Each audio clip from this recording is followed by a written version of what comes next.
Hey guys, so welcome to the lecture for probability. The very first question says, Leo has a bag of different colored candies. There are 7 green candies, 4 blue ones, and 7 pink ones. Part A says, how many candies are there altogether? So let's count. So we have 7 green ones, plus 4 blue ones, plus 9 pink ones. So we have 7 plus 4, which is 11, plus 9, which is 20. So there are 20 candies altogether. All right. Then B, part 1 says, if Leo takes out a candy from the bag, what is the probability that he gets a pink one? So the probability of getting a pink one is simply a simple probability statement. Now remember, when it comes to simple probability, it's basically the number of favorable outcomes, in this case the number of pink candies, which is 9, out of a number of total possible outcomes, which is the number 20. So 9 out of 20, or the chances of getting a pink one out of the entire lot, is 9 out of 20. Now part 2 says, what is the probability of getting a blue one or a green one? So the probability of getting a blue one is the same as the probability of getting a pink one, or the way to get it is the same. So the probability of getting a blue one is simply 4 out of 20. And then the probability of getting a green one is simply 7 out of 20. Now guys, when it says getting a blue or a green, when it comes to probability, or usually refers to a plus. So we are looking at a probability of blue and probability of green being added together. So if we were to add 4 over 20 plus 7 over 20 together, we would end up with 11 over 20. So the probability of getting a blue or a green one is simply 11 over 20. Now the other way you could have looked at it is the probability of getting a blue or green one is also equal to the probability of not getting a pink one. So if the probability of getting a pink one is 9 out of 20, then the probability of not pink is simply 1 minus 9 over 20, which is also equal to 11 over 20. So that's another way you could have figured it out. Now let's move on to the next question. Alright, so this particular question says, Sherene rolls an 8-sided die. So that's important, guys. Usually we are used to 6-sided die, but this one is talking about an 8-sided die. What is the probability of getting a 5? So the very first thing we should do is simply write out all the different possibilities. So there is, which is known as the sample space, as you might already know. So the sample space for a 8-sided die is 1, 2, 3, 4, 5, 6, 7, and finally 8. So part A says probability of getting a 5 is, again, working it out the same way. There are 8 possible outcomes here, and there's only the one 5. So the possibility of getting a 5 out of the 8 possible outcomes is simply 1 out of 8.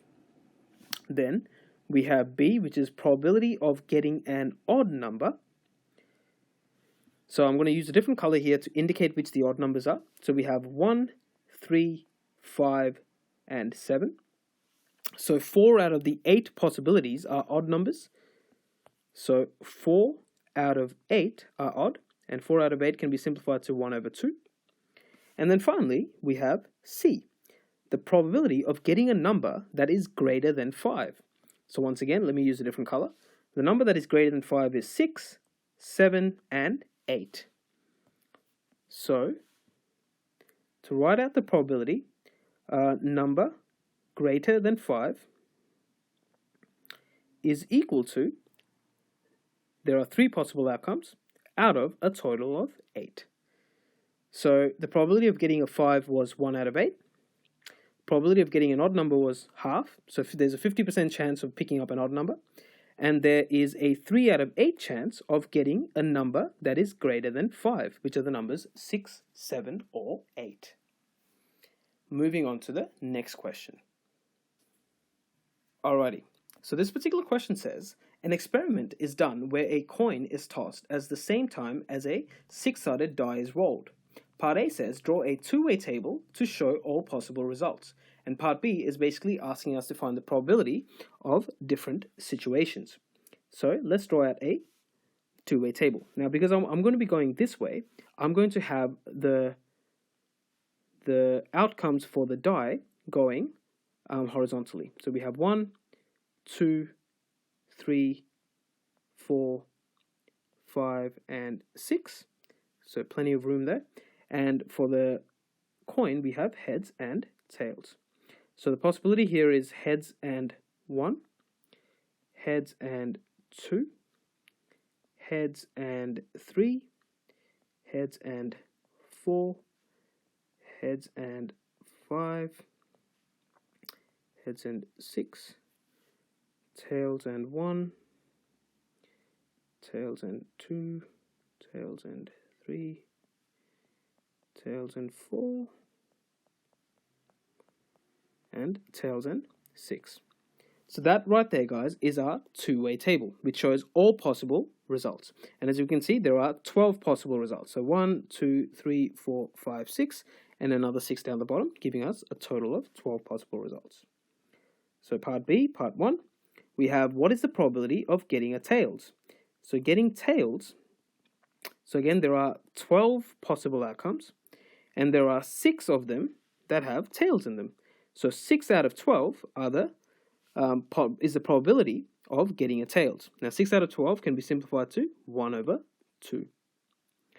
Then we have probability of getting heads and even. Let's save a little bit of space here. So once again, we have a total of 12 at the bottom and heads and even. So let's mark these with a different color. So these are all the heads here that we're looking at. So out of the possible of 6, this is even, and this is even. So out of the 12, there are 3 possible outcomes that give us a heads and an even number. So that's 3 over 12, which simplifies down to 1 over 4. And finally, we have part 3. So the probability of getting tails and a number that is greater than 3. So once again, let me use a different color to indicate exactly which ones these are. So we have the tails here, which sits at the bottom, and then we have a number that is greater than 3. So these 3 are obviously 3 or less. So these 3 are the ones that we are looking at. So there are 3 possible outcomes. Let me go back to white. So 3 possible outcomes out of a total of 12 that give us a tails and a number greater than 3. So 3 out of 12 gives me 1 out of 4. Alrighty, now let's move on to the next question. Okay, so this particular question says, you are playing a game where you've been blindfolded and asked to pick out matching pairs of socks. You know that there are 5 identical purple socks and 6 identical green socks. So the question says, what is the smallest number of socks that you have to remove so that A, you get a pair of purple socks, B, you get a pair of green socks, and C, you get a pair of green and purple socks? Alright, that's an interesting question. So let's first write out exactly what we need, or what we have so far. So we have 5 identical identical purple socks, not pairs, just simply socks. So that's 5 identical, and then we have 6 identical green socks. So let's write this out. So purple, I'm going to use the color purple just to be very clever. So we have purple, purple, purple, purple, and purple. Then we have green. So let me use green now. So we have green, green, green, green, green, and green. So we have the 5 purple and the 6 green. Now, part A is asking me, what is the smallest number of socks that I need to remove so that I get a pair of purple socks? That I definitely get a pair of purple socks. So in a question like this, guys, we need to consider the worst case scenario. Now imagine we were to take out 6 socks and somehow we managed to pick out all 6 green ones. So what we have to do is basically we need to take out, to be absolutely sure that we got a pair of purple socks, we need to take out the 6 socks, which could be, at a worst case scenario, the 6 green socks, and another 2 socks, which will guarantee that I have a pair of purple socks. So what is the smallest number of socks that I need to take out in order to get a pair of purple socks? That would be 8 socks. So once again, my rationale there is, if I was to take out only, say, 6 socks, then it would, at a worst case scenario, I could actually end up with 6 green socks, which does not guarantee me that I will get a pair of purple socks. However, if I was to take out 8 socks, then at a worst case scenario, yes, I could have 6 of them to be green, but the other 2 would have to be purple because obviously there's no other green socks left. Moving on to B, you get a pair of green socks. So again, let's flip that around. At a worst case scenario, I can pick up all 5 purple socks, but if I was to take out another 2, that would guarantee me that I have now a pair of green socks. So in this case, it would be 5 plus the 2, which is equal to 7. So 7 socks will guarantee me to get a pair of green socks. All right, and then finally we have C.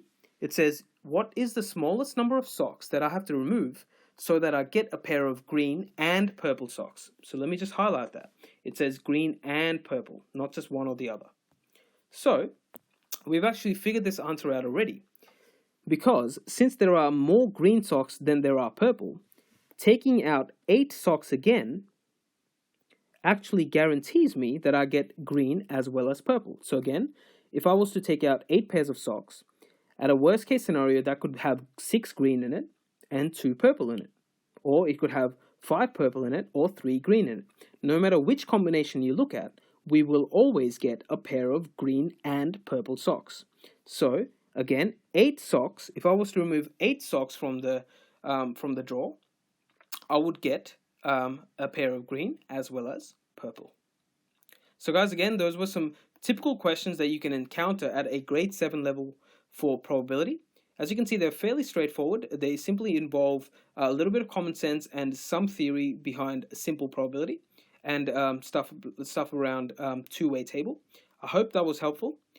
Please do make sure that you have a go at the worksheets that I've attached as well. They will really help you cement the learning that you've picked up here. I will see you in the next lecture. Thanks, guys.